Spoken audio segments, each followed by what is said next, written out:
Alors, bienvenue à tous dans ce cours de langage C, 7e partie. Donc nous allons voir un certain nombre d'éléments, notamment la notion de variable et le codage de ces variables. Nous avons vu jusqu'à présent le type entier, int, ainsi que le type double pour les réels. Nous allons voir qu'il existe d'autres types de variables, notamment le char, le unsigned char, le short, le unsigned short, le int, unsigned int, le long, unsigned long pour les principaux, ainsi que le float et le double pour les réels. Nous allons ensuite rajouter les notions de cast explicite. Nous passerons ensuite sur les opérateurs logiques. Alors, les opérateurs logiques permettent d'utiliser les portes et, les portes ou exclusifs, portes non, et nous utiliserons des fonctions simples et des calculs mettant en œuvre ces opérateurs logiques. Alors avant de voir les différents types de variables et leur codage, voyons comment encoder une variable en hexadécimal et en décimal. Alors reprenons le codage que l'on connaît le mieux, c'est le codage décimal. Alors 258 par exemple, c'est un nombre constitué de 3 chiffres, le 8 qui a le poids 1, le 5 qui a le poids 10 qui correspond aux dizaines, et le 2 qui a le poids 100 qui correspond aux centaines. Et donc 258 correspond à la valeur 2 fois 10 puissance 2, donc 2 fois 100, plus 5 fois 10 puissance 1, donc 50, plus 8 fois 10 puissance 0, donc 8. On peut voir que le codage décimal est constitué de 10 symboles, commence à 0 et qui finissent à 9. Alors passons maintenant au codage hexadécimal. Donc on a vu qu'en base 10, on avait 10 symboles, donc en base 16, on va avoir 16 symboles. Les 10 premiers, on les connaît, on va aller de 0 à 9. Et ensuite, il faut trouver d'autres symboles. Alors les symboles qui ont été trouvés, c'est A, B, C, D, E, F. On va de 0 à 15. Donc prenons un deuxième exemple, c'est 2, 5A. Et voyons quelle est la valeur qui se cache derrière 2, 5A en base 16. Alors le A correspond à la valeur 10, et ça a le poids 1, donc 16 puissance 0. Le 5 a le poids non plus 10, mais 16, donc c'est 16 puissance 1, et le 2, qui correspondait aux centaines en décimale, qui est maintenant associé à 16 puissance 2, donc 256. Et donc le nombre 2, 5A correspondra à la valeur 2 fois 16 puissance 2, donc 2 fois 256, plus 5 fois 16 à la puissance 1, donc 5 fois 16, plus 8 fois 16 à la puissance 0, donc plus 8. Terminons avec le codage binaire, constitué de, cette fois-ci, deux symboles, 0 ou 1. On peut voir que le nombre 1, 0, 1 est en fait égal à la valeur 1 fois 2 puissance 2, plus 0 fois 2 puissance 1, plus 1 fois 2 puissance 0, ce qui correspond à 4 plus 0 plus 1. Donc la valeur décimale, 5. Donc nous avons vu comment coder 5 en binaire, c'est la valeur 1, 0, 1. Voyons comment coder sur 8 bits cette fois-ci. Alors nous avons deux types de codage, le codage signé et non signé. Commençons par le codage non signé, puisque c'est celui que nous avons vu. Donc chaque symbole a un poids de 2 puissance 0, 2 puissance 1, 2 puissance 2, 2 puissance 3, 2 puissance 4, 2 puissance 5, 2 puissance 6 et 2 puissance 7. Ce qui correspond aux valeurs 1, 2, 4, 8, 16, 32, 64 et 128. Donc si on prend la valeur 9 en décimale, elle va correspondre à 8 plus 1, donc à la valeur binaire 0, 0, 0, 0, 1, 0, 0, 1. Alors si on prend maintenant la valeur 252, donc cette valeur en binaire correspond à 128 plus 64 plus 32 plus 16 plus 8 plus 4, donc sous forme binaire 1, 1, 1, 1, 1, 1, 0, 0. Alors pour l'instant, on est capable seulement de coder des variables positives. Comment coder des variables négatives? Alors la solution proposée, c'est de mettre le signe moins sur le bit de poids fort. Si on reprend le codage de la valeur 9, c'est-à-dire 0, 0, 0, 0, 1, 0, 0, 1, le bit de poids fort est à 0, donc on retrouve la même valeur qu'elle soit codée en unsigned char ou qu'elle soit codée en char. Si on prend maintenant la valeur 252, qui est codée, rappelons-le, en 1, 1, 1, 1, 1, 1, 0, 0. Étant donné que le bit de poids fort a le signe moins, on va trouver donc moins 128, plus 64, plus 32, plus 16, plus 8, plus 4. Ce qui correspond à la valeur moins 4. Donc si on résume, si le bit de poids fort est à 0, que la valeur soit en unsigned char ou en char, la valeur affichée sera la même. Si on a le bit de poids fort à 1, dans ce cas-là, forcément, la valeur affichée dépendra du type donné. Est-ce que c'est le type char ou est-ce que c'est le type unsigned char? Attention, si on veut afficher un unsigned char, on fera un %u avec le printf. Et si on veut afficher un char, on fera un %d, ce qu'on a même déjà fait. Il est aussi possible d'afficher sous forme hexadécimale, avec un %x, une valeur. Si l'on veut initialiser une valeur de type char, on va avoir deux façons de faire. La première que l'on connaît, c'est sous forme décimale, mais on peut aussi le définir sous forme hexadécimale à condition de mettre un 0x devant la valeur. Alors quel est l'intérêt d'utiliser l'hexadécimal par rapport au décimal? Si on se rappelle qu'en hexadécimal, les valeurs sont codées de 0 à 15, Ben finalement, chaque valeur hexadécimale regroupe 4 symboles binaires. Donc par exemple, le F correspond à 1, 1, 1, 1. Et le C correspond à 8 et 4, donc 12, qui correspond en binaire à 1, 1, 0, 0. On va maintenant se poser la question de quelles sont les valeurs minimales et maximales pour un Unsen char et pour un char. Alors pour l'Unsen char, la valeur minimale c'est quand tous les bits sont à 0, et le maximum c'est quand tous les bits sont à 1, ce qui correspond à 128, plus 64, plus 32, plus 16, plus 8, plus 4, plus 2, et plus 1, donc 255. Ça correspond aussi à 256 moins 1, c'est-à-dire 2 puissance 8 moins 1. Pour les chars, étant donné que le bit de poids fort a le poids moins 128, le minimum correspond à moins 128, c'est-à-dire 1, 0, 0, 0, 0, 0, 0, 0, et le maximum correspond à 127, c'est-à-dire le bit de poids fort à 0 et tous les autres bits à 1, ce qui correspond à 64, plus 32, plus 16, plus 8, plus 4, plus 2, plus 1. Bien, nous avons vu que le type char permettait d'avoir des valeurs comprises entre moins 128 et plus 127. On va se poser la question du dépassement de capacité, c'est-à-dire quel va être le résultat affiché si je fais 127 plus 1. Le microprocesseur va exécuter cette opération d'addition en binaire. Comment on fait une addition en binaire? C'est assez simple, il suffit d'additionner chaque bit comme on additionnerait chaque valeur en décimale. Il faut savoir que 1 plus 1 en décimale c'est 2, en binaire 1 plus 1 est égal à 0 et je retiens 1. Donc si on décide de faire 127 plus 1, on va retrouver sur la première colonne 1 plus 1, résultat 0 et je retiens 1. Deuxième colonne, on va avoir le même principe, 1 plus 1 égale à 0 et je retiens 1. Et on va arriver comme ceci jusqu'à la 7e colonne. À la 7e colonne, c'est le même principe, 1 plus 1 égale à 0 et je retiens 1. Par contre, à la 8e colonne, on a la retenue 1 plus 0 plus 0, ce qui fait 1. Et donc on retrouve 128. Bon, on se serait douté que 127 plus 1 égale 128. C'est juste que là, on le voit en binaire et on voit le principe de l'addition en binaire dans un microprocesseur. Alors on a un souci, c'est que, étant donné que valeur est de type char, le bit de poids fort a le poids moins 128, le résultat affiché sera moins 128. Alors passons maintenant à l'Unsen char. On a vu que c'était compris entre 0 et 255. Et voyons quel est le résultat de 255 plus 1. Alors le microprocesseur va travailler de la même façon, c'est-à-dire il est au niveau binaire, que l'on ait un codage en char ou en Unsen char. L'additionneur du microprocesseur va exécuter son addition comme il l'avait exécuté avec le char, c'est-à-dire bit par bit sur la première colonne. Il va faire la même chose, 1 plus 1 plus 0 égale à 0, je retiens 1, et il va avancer comme ceci jusqu'à la dernière colonne. À la dernière colonne, on a la retenue précédente, donc 1, plus le 1 de la valeur de 155. On obtient donc le résultat de 1 plus 1 plus 0, c'est égal à 0, et je retiens. On voit bien que le résultat affiché sera donc 0, étant donné qu'on est sur un codage sur 8 bits. Alors, le vol inaugural d'Ariane 5 est une bonne illustration du problème de dépassement de capacité, puisque cette fusée, bien plus grosse que Ariane 4, utilisait un système de guidage inertiel à base d'accéléromètre et de gyroscope. Alors, le système de guidage inertiel qui se trouvait dans la fusée Ariane 5 était le même que celui qui équipait les précédents modèles de la fusée Ariane. Et comme les accélérations infligées aux instruments de la fusée étaient 5 fois plus fortes, puisque Ariane 5 était bien plus grosse que Ariane 4, et ces valeurs trop élevées ont généré un dépassement de capacité lors du calcul de la position de la fusée. Donc initialement, nous avions vu le type int et le type double. Nous venons de voir comment était codé le type char et le type Unsen char. Il existe d'autres types.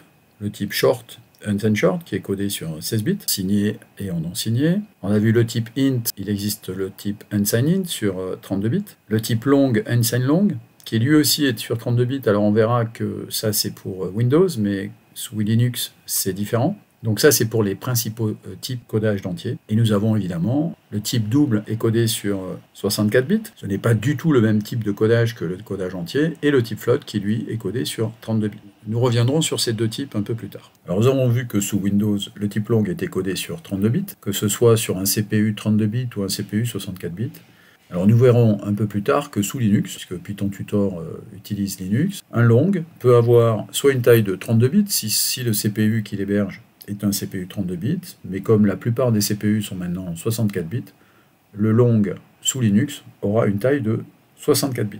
Alors maintenant, si on utilise Arduino Uno, qui est le microcontrôleur 8 bits historique, ItN correspond à un codage sur 16 bits, non pas sur 32 bits. Et qu'un long, lui, aura un codage de 32 bits. On peut aussi programmer des CPU 32 bits, c'est le cas d'ailleurs de l'Arduino Uno R4, la dernière version. Et cette fois-ci, un int n sera codé sur 32 bits et un long lui aussi sur 32 bits. Donc si on résume, le type int et le type long vont dépendre du microprocesseur et du système d'exploitation sur lequel il travaille. Donc il y a la bibliothèque limit.h dans lequel on retrouve les minimums et maximums de chaque type. Donc si on prend le programme qui est proposé ici, si on prend ce programme et qu'on le compile sur Arduino, le min et le max nous donneront moins 32 000 et plus 32 000 puisque c'est codé sur 16 bits, alors que le long nous donnera moins demi-heure plus demi-heure. Le même programme compilé sur Arduino mais en CPU 32 bits donnera pour le int et le long les mêmes valeurs, à savoir moins demi-heure plus demi-heure. Si je prends maintenant un programme sous Linux sur des PC dernière génération, c'est-à-dire des CPU 64 bits, cette fois-ci le int donnera moins demi-heure plus demi-heure, alors que le long aura des valeurs bien plus grandes, puisque c'est sur 64 bits. Et pour Windows, que ce soit un int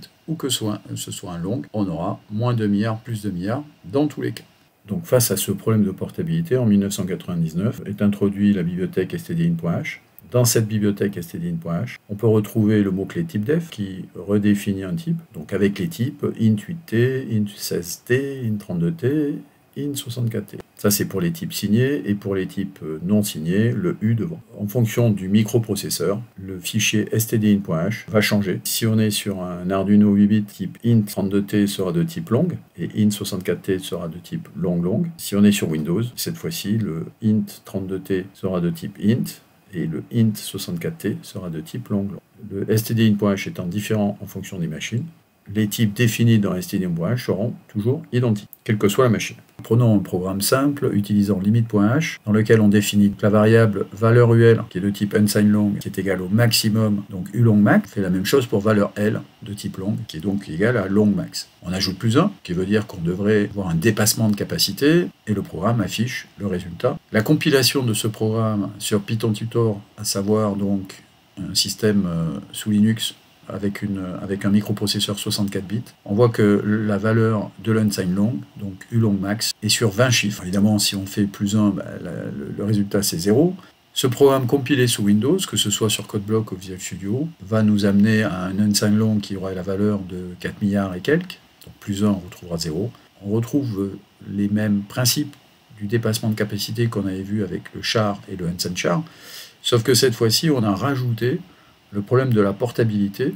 Le dépassement de capacité sera atteint de façon beaucoup plus rapide sous Windows, puisqu'on est codé sur 32 bits pour un unsigned long, alors que sous Python-Tutor, qui est un Linux 64 bits, cette fois-ci, le dépassement aura lieu bien plus tard, puisque c'est un codage sur 64 bits. Alors passons à l'expérimentation. Donc on reprend le programme qui utilisait ulongmax, longmax, et qui va faire une addition pour le type long et pour le type unsigned long. Voilà, donc on voit que le résultat du calcul sous Windows, c'est qu'un unsigned long est codé sur 32 bits, puisqu'on arrive à 4 milliards et quelques. Et pareil pour le long, qui lui est égal à 2 milliards plus 1, qui arrive à moins 2 milliards. Donc on retrouve la même problématique qu'on avait sur les chars, mais cette fois-ci sur 32 bits. Si on reprend ce même programme sur Python-Tutor, donc on est sur une machine 64 bits sous Linux,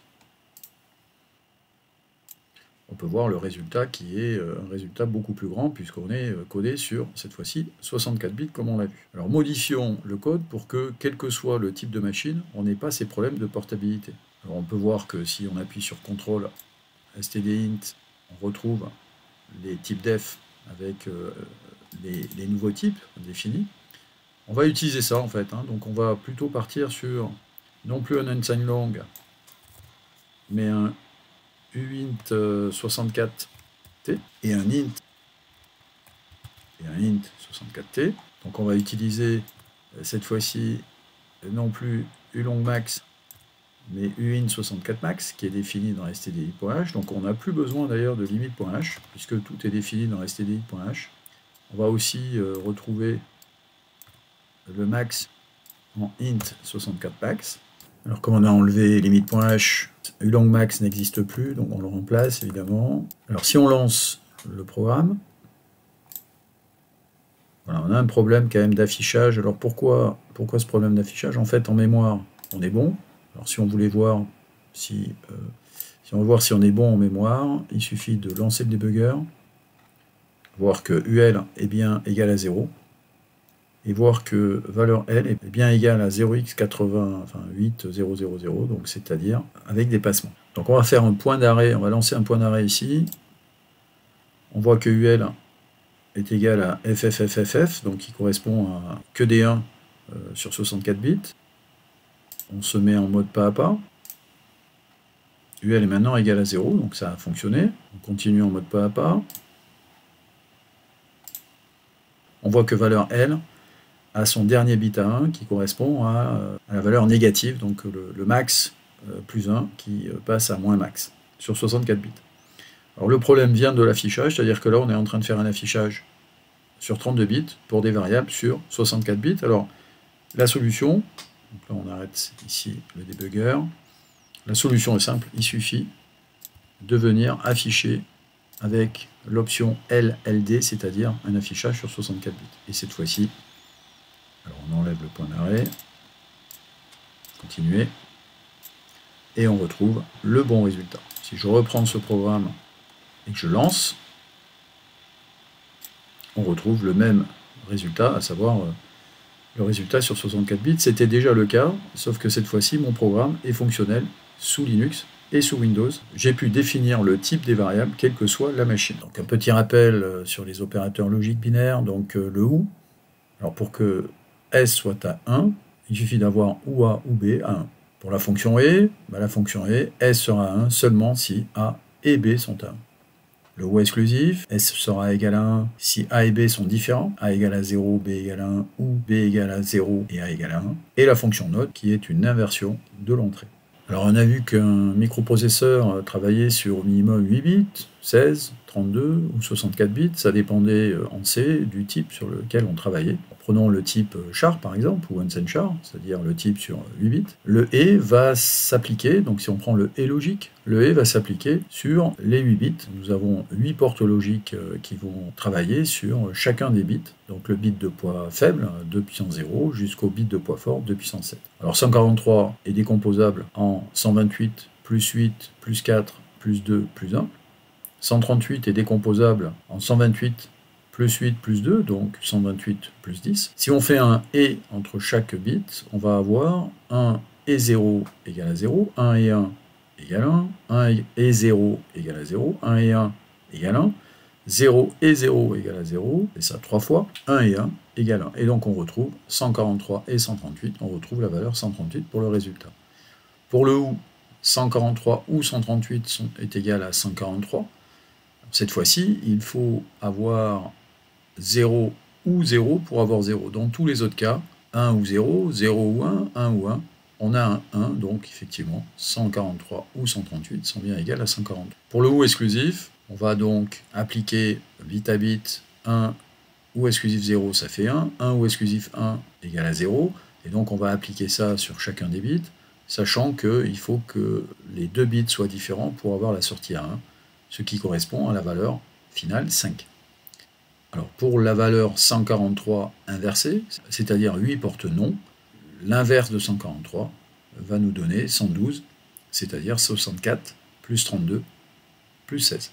Alors il existe aussi deux autres opérateurs, les opérateurs de décalage à gauche et de décalage à droite. Alors ces décalages peuvent être faits sur 1 bit, 2 bits, sur un nombre de bits que l'on peut définir. Alors prenons l'exemple le plus simple, prenons 143 et décalons-le à gauche de 1. On va prendre chacun des bits, les déplacer de 1. Ce décalage à gauche de 1 correspond à finalement une multiplication par 2, puisque la valeur 1, 0, 0, 0, 1, 1, 1, 1, 1, 0 correspond à 143 fois 2, c'est-à-dire à 286. Alors le décalage à gauche de 2, cette fois-ci on décale 2 fois à gauche, va correspondre à une multiplication par 4. Si on prend maintenant le décalage à droite, prendre chacun des bits, les décaler à droite, alors évidemment le 1 puissance 2 puissance 0 disparaît, correspond à 143 divisé par 2. Et puis pour un décalage à droite de 2, on aura le résultat de 143 divisé par 4. Alors, quel est l'intérêt d'avoir finalement des multiplications successives par 2 ou division par 2? Pourquoi ne pas utiliser x2, x4? Et pourquoi utiliser le décalage à gauche et le décalage à droite? Tout simplement parce que au niveau d'un microprocesseur, c'est beaucoup plus facile d'avoir un décalage à gauche ou à droite que d'utiliser une multiplication, et ce sera en général plus rapide. Alors un petit récapitulatif des différents opérateurs qu'on a vus jusqu'à présent. Donc on a les opérateurs arithmétiques, l'addition, la soustraction, la multiplication, la division. Alors on peut voir d'ailleurs que pour la soustraction, en fonction du type que l'on utilise, que ce soit char ou Hansen char, on n'aura pas le même résultat, puisque le bit de poids fort pour un char a le poids moins 128, alors que dans l'autre cas, c'est plus 128. Alors, on a vu aussi que pour la division, hein, c'est une division entière, donc 5 divisé par 2, c'est 2, le résultat. On a vu le reste de la division, c'est le modulo. Donc 5 divisé par 2, le reste c'est 1. On vient de voir le et, donc on a vu que 143 et 138, le résultat c'était 138. Attention, si c'est un char, le bit de poids fort va changer le résultat, donc on n'aura pas 138, mais on aura moins 128 plus 10, donc cette fois-ci c'est moins 118. Pour le OU, on a le même problème entre le Hansen char et le char. Le OU exclusif, où on retrouve 5, donc là pas de problème, c'est le même résultat pour les deux types. Le complément 1, on a vu que l'inverse de 4, c'était 251 ou moins 5, si on est en char. Décalage à droite, alors on n'avait pas vu, mais 10 décalé 2 fois, ça fait 10 divisé par 2, donc ça fait 5, et redivisé par 2, ça fait 2. Donc 10 décalé 2 fois à gauche, c'est 10, décalé une fois, c'est 20, décalé encore une fois, c'est 40.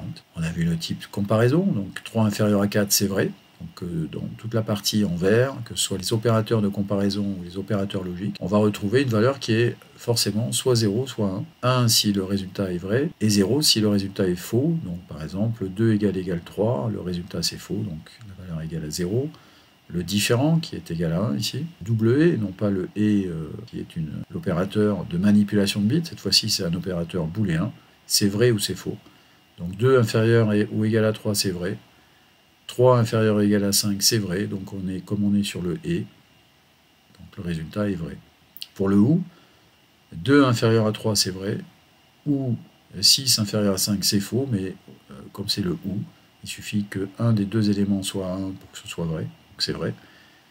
Et le non, la négation de quelque chose de vrai, c'est faux, et donc n égale à 0. Un petit programme d'application permettant d'afficher une valeur signée ou non signée codée sur 8 bits, de l'afficher sous forme binaire. C'est une boucle for qui va faire évoluer la valeur de i de 7 à 0. Alors lorsque i est égal à 7, le test qui est fait, c'est quoi? C'est la valeur de 1 décalé de 7, qui correspond à la valeur 128, c'est le bit de poids fort à 1, et on va tester ça, on va faire un et entre le 8e bit à 1 et la valeur. Et donc, si le bit de poids fort de la valeur est à 1, alors la sortie sera égale à 128, et si le bit de poids fort de valeur est égal à 0, alors la valeur sera égale à 0. Alors ici, dans notre cas, le retour est égal à 128, et donc c'est vrai. Donc on va afficher 1.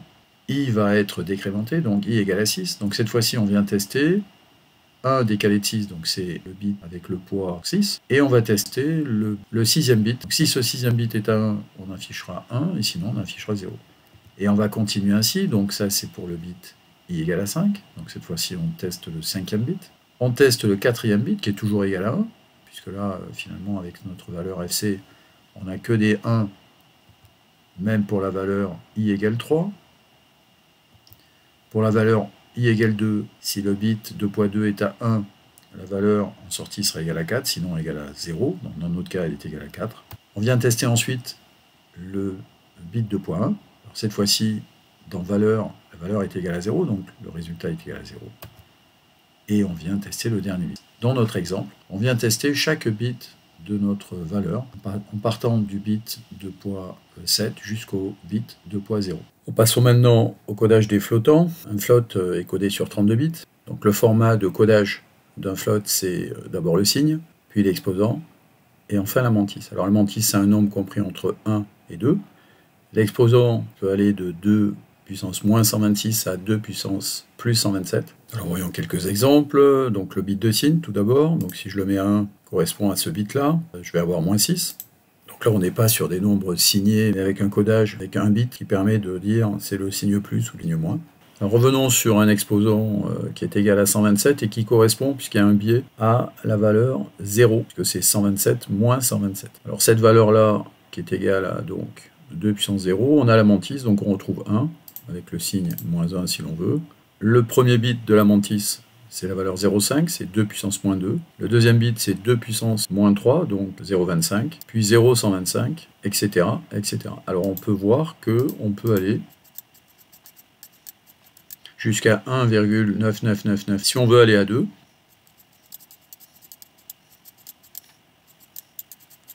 il faut aller à un exposant 2 puissance 5 qui correspond à 2 et la mantis de 1. On va avoir donc ici 3 et au maximum, on ira jusqu'à 4. Enfin, presque 4, 3,99999. Si on veut aller à 4, on va mettre 129 sur l'exposant, qui correspond à 4, et on pourra aller à 6, à 5. On voit que ce sont des nombres entiers. On peut aller à 7. On peut même faire un 7,5. Et au maximum, on pourra aller à 7,9999. Si on veut aller à 8, il faudra aller à 2 puissance 3. Et on pourra, de la même façon, aller soit à 12, 14, 15, 13, on peut aller à 9, etc. etc. Alors évidemment, on n'oublie pas le signe moins. Alors pour terminer, voyons comment est codée la valeur 0.1. On peut directement écrire la représentation. On voit que cette valeur 0.1 égale à 1.6 fois 2 puissance moins 4, divisé par 16. Et on a une erreur. C'est-à-dire qu'au lieu d'avoir 0.1, on a 0.1 avec quelques zéros et puis des valeurs qui suivent. Afin de montrer les biais de codage d'un float, on va calculer plusieurs fois la somme de fs égale fs plus 0.1, sachant que 0.1 n'est pas réellement égal à 0.1, mais une approximation de 0,1. Alors si on avait fait fs égale fs plus 1, codé en float, il n'y a pas d'erreur. Par contre, il y a des nombres qui sont qu'une approximation de ce nombre, c'est le cas de 0.1. Et dans ce cas-là, ça peut générer des erreurs. Alors on va faire le calcul avec des floats, on va faire le calcul avec des doubles. Sachant que le double est codé sur 64 bits, l'erreur qui va être faite pour 0.1 sera bien plus faible. Et donc on devrait voir une différence entre le premier calcul et le deuxième calcul. Donc j'ai copié le code sur Visual Studio, on lance le debug. Voilà, on voit que au lieu d'avoir 10 000, je fais la somme de 0,1 100 000 fois, donc 0,1 plus 0,1 plus 0,1, 100 000 fois, ça fait 10 000, et j'obtiens 9 998,56, donc j'ai plus de 1 d'erreur. Alors on passe au type double, et le type double, on voit que, puisque en fait, il y a une erreur, en fait, mais cette erreur, comme elle est beaucoup plus faible, puisqu'on est codé sur un 64 bits, elle n'apparaît toujours pas dans le calcul. Alors passons au cast implicite et cast explicite. Alors le cast implicite, nous l'avons déjà utilisé, c'est quand on fait f égale n, par exemple, c'est-à-dire qu'on prend une variable entière et on le place directement dans un float. C'est fait automatiquement, on peut avoir des warnings de compilation. Pour éviter les warnings de compilation, on peut choisir de faire un cast explicite. Alors le cast explicite est aussi très intéressant si on fait un calcul de moyenne sur des entiers. En effet, si on fait une calcul de somme de i égale à 0 jusqu'à 3, on va avoir somme est entier, i est entier. Et donc si on veut faire un calcul sans perdre la virgule, il va falloir modifier somme pour qu'il soit de type double. On peut aussi modifier i qu'il soit de type double pour qu'on ait une division entre deux doubles, ce qui permet de ne plus avoir de division entière, mais une division de type réel, donc de garder la virgule. Alors reprenons le code permettant d'afficher une valeur en décimale, en hexadécimale et en binaire. Je vais essayer de mettre ça sous forme de fonction. Alors la première chose, c'est de faire un CTRL X, on va appeler ça affiche. On va mettre le code au-dessus pour gagner un peu de temps. On fait ça. On va enlever l'anti/n pour afficher directement à la suite. Et on fera ici, on va faire ici un printf anti/n pour revenir à la ligne. Alors, ce qui veut dire que ici, si on fait affiche, on va tester avec 40 par exemple. Alors j'ai oublié ici affiche. Donc on voit 40 est bien affiché, forme hexadécimale et binaire. Alors, on pourrait mettre ici du coup la valeur n. Et on va plutôt faire un programme qui va en boucle afficher la valeur de n. Mais évidemment avant on va demander à entrer une valeur. Et lire cette valeur et l'afficher. Alors on va générer la solution. On a, j'ai oublié while. Donc on va dire tant que c'est différent de 0, donc tant qu'on n'a pas 0, on recommence.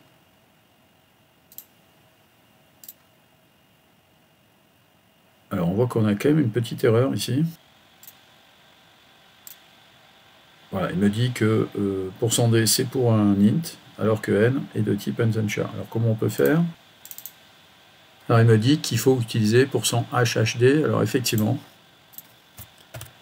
ça c'est pour venir lire un uncenchar. Voilà, donc pour un uncenchar c'est HHU, pour un short c'est HD, pour un signchar, donc pour un char c'est HHD. Vous avez ici un exemple d'utilisation de scanf, quelles sont les possibilités qu'on a avec le %. Allez, c'est parti. Par exemple 30, donc c'est 1E, ça marche, on va mettre 120, 255, voilà, ça fonctionne, et si on met 0, on se trompe.